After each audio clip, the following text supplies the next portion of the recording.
বাংলাদেশের প্রধান উপদেষ্টা ডক্টর মোহাম্মদ ইউনূস কিছুদিন আগে পিটিআই নামে ভারতের একটি সংবাদ সংস্থাকে একটি সাক্ষাৎকার দিয়েছেন। সেই সাক্ষাৎকারে তিনি ভারতের বিদেশ নীতির সমালোচনা করেছেন। তিনি বলেছেন যে ভারতের এটা কখনোই ভাবা উচিত হবে না যে শেখ হাসিনাই একমাত্র ভালো এবং বাকি দলগুলি খারাপ এবং ইসলামিস্ট। তিনি আরও বলেছেন যে শেখ হাসিনা ছাড়া বাংলাদেশ আফগানিস্তানের মতো একটি অকার্যকর রাষ্ট্রে পরিণত হবে, এরকমটা ভাবাও ভারতের পক্ষে ঠিক নয়। তিনি ভারতকে অনেক কিছু উপদেশ দিয়েছেন এবং তিনি ভারতকে বলেছেন যে ভারতের কোথায় কোথায় তার নীতির পরিবর্তন করা উচিত। এখন প্রশ্ন হলো যে এরকমটা করে কি বাংলাদেশের কোনো লাভ হবে? বাংলাদেশের অনেকেই এই ইন্টারভিউটার প্রশংসা করেছেন। তারা বলছেন যে এই প্রথম বাংলাদেশের কোনো প্রশাসক বা রাষ্ট্রনায়ক ভারতের চোখে চোখ রেখে কথা বলছেন। এখন এইভাবে এই ইন্টারভিউর পর ভারত কি তার নীতি পরিবর্তন করবে, বা ভারতের নীতি পরিবর্তন করানোর জন্য এটাই কি একমাত্র পথ, সেটা একটু বিশ্লেষণ করা দরকার। দেখুন, ভারতের মতো একটা দেশ তারা যখন তাদের বিদেশ নীতি প্রণয়ন করে তখন তারা কখনোই চায় না যে বিদেশি কোনো একটি রাষ্ট্রের প্রধান তারা উপদেশ দিক এবং সেই উপদেশ মেনে ভারত তার নীতি প্রণয়ন করবে। ভারতের বিদেশ নীতির একটা মূল স্তম্ভ হচ্ছে স্ট্র্যাটেজিক অটোনমি, অর্থাৎ ভারতের বিদেশ নীতি যখন ভারত প্রণয়ন করে তখন ভারত সেটি সম্পূর্ণ স্বায়ত্তশাসিত হয়েই সেই নীতি নির্ধারণ করে। এবং আরও গভীরভাবে বললে বলতে হয় যে স্ট্র্যাটেজিক অটোনমির অর্থ হচ্ছে ভারত তার নীতি শুধুমাত্র জাতীয় স্বার্থে দ্বারাই পরিচালিত হবে, বা ভারতের নীতি ওইভাবেই নীতি নির্ধারণ করা হবে যেখানে ভারতের জাতীয় স্বার্থ সুরক্ষিত হবে। এখন ধরুন ভারত যদি তার নীতি পরিবর্তন করতে চায় সেভাবেই যেভাবে ডক্টর ইউনূস চাইছেন, তাহলে এটাই প্রমাণিত হবে যে ডক্টর ইউনূসের কথায়, তার উপদেশে ভারত তার নীতি পরিবর্তন করছে। এবং ডক্টর ইউনূস সমালোচনা করায় ভারত খানিকটা ভয় পেয়ে বা বিব্রত বোধ করে তার নীতি পরিবর্তন করছে। অর্থাৎ ভারত তার নীতি অন্য একজনের উপদেশে পরিবর্তন করতে পারে।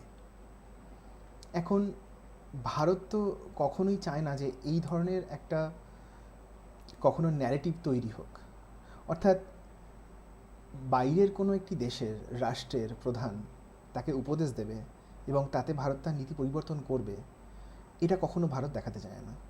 তাহলে যে কোনো একটি দেশের রাষ্ট্রপ্রধান তিনি যদি চান যে ভারতের নীতি তাদের দেশের প্রতি পরিবর্তিত হোক, তাহলে তিনি একটি সংবাদ সংস্থাকে সাক্ষাৎকার দেবেন, সেখানে তিনি নানা ধরনের অভিযোগের ডালি খুলে বসবেন, তিনি ভারতের নীতির সমালোচনা করবেন এবং ভারতকে উপদেশ দেবেন, এবং ভারত ভয় পেয়ে তার নীতি পরিবর্তিত করবে। এইটাই প্রমাণিত হবে এবং ভারত এটা কখনোই চাইবে না। সুতরাং এই যে ইন্টারভিউ দিয়ে তিনি ডক্টর ইউনূস তিনি কখনোই ভারতের নীতি পরিবর্তন করতে পারবেন না, বরং ভারতের নীতি নির্ধারকেরা এই ধরনের ইন্টারভিউটা দেখে তারা আরও খুব ক্রুদ্ধ হবেন।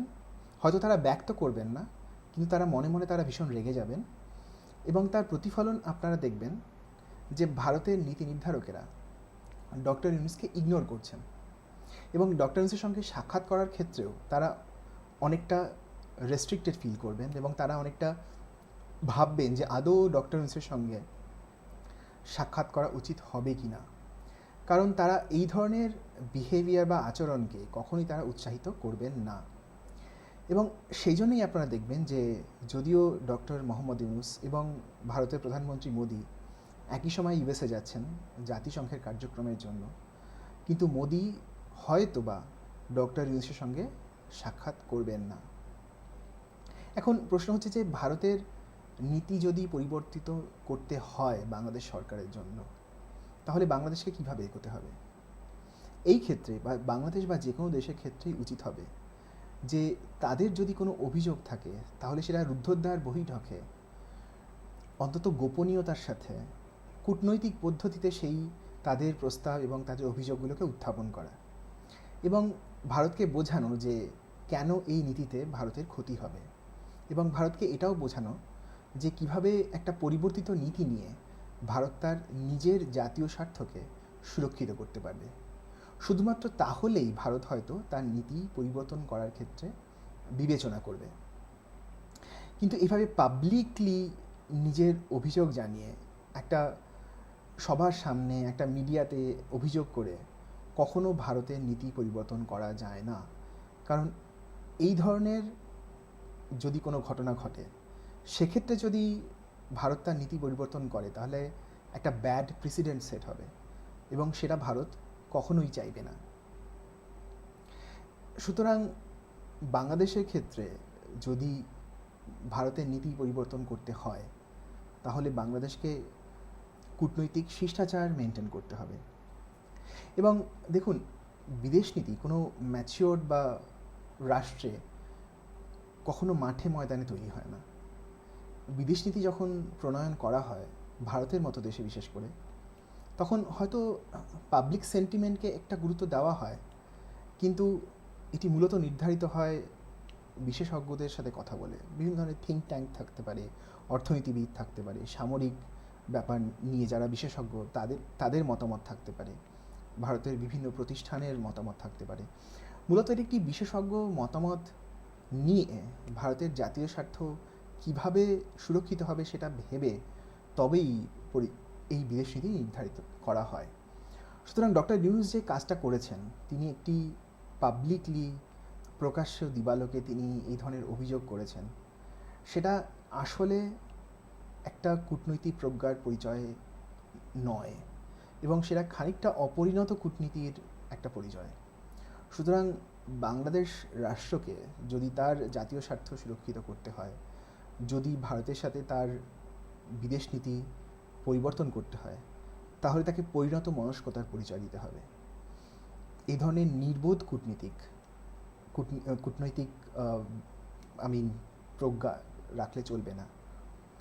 এবং যেটা দেখা যাবে যে বাংলাদেশের রাষ্ট্রপ্রধানকে এবং বাংলাদেশ সরকারকে ভারত সরকার ইগনোর করবেন এবং ততক্ষণ অবধি ইগনোর করবেন যতক্ষণ না বাংলাদেশের প্রধান উপদেষ্টা বুঝতে পারছেন যে তার নীতিটি ভুল, এবং আপনারা সেটা দেখতে পাবেন।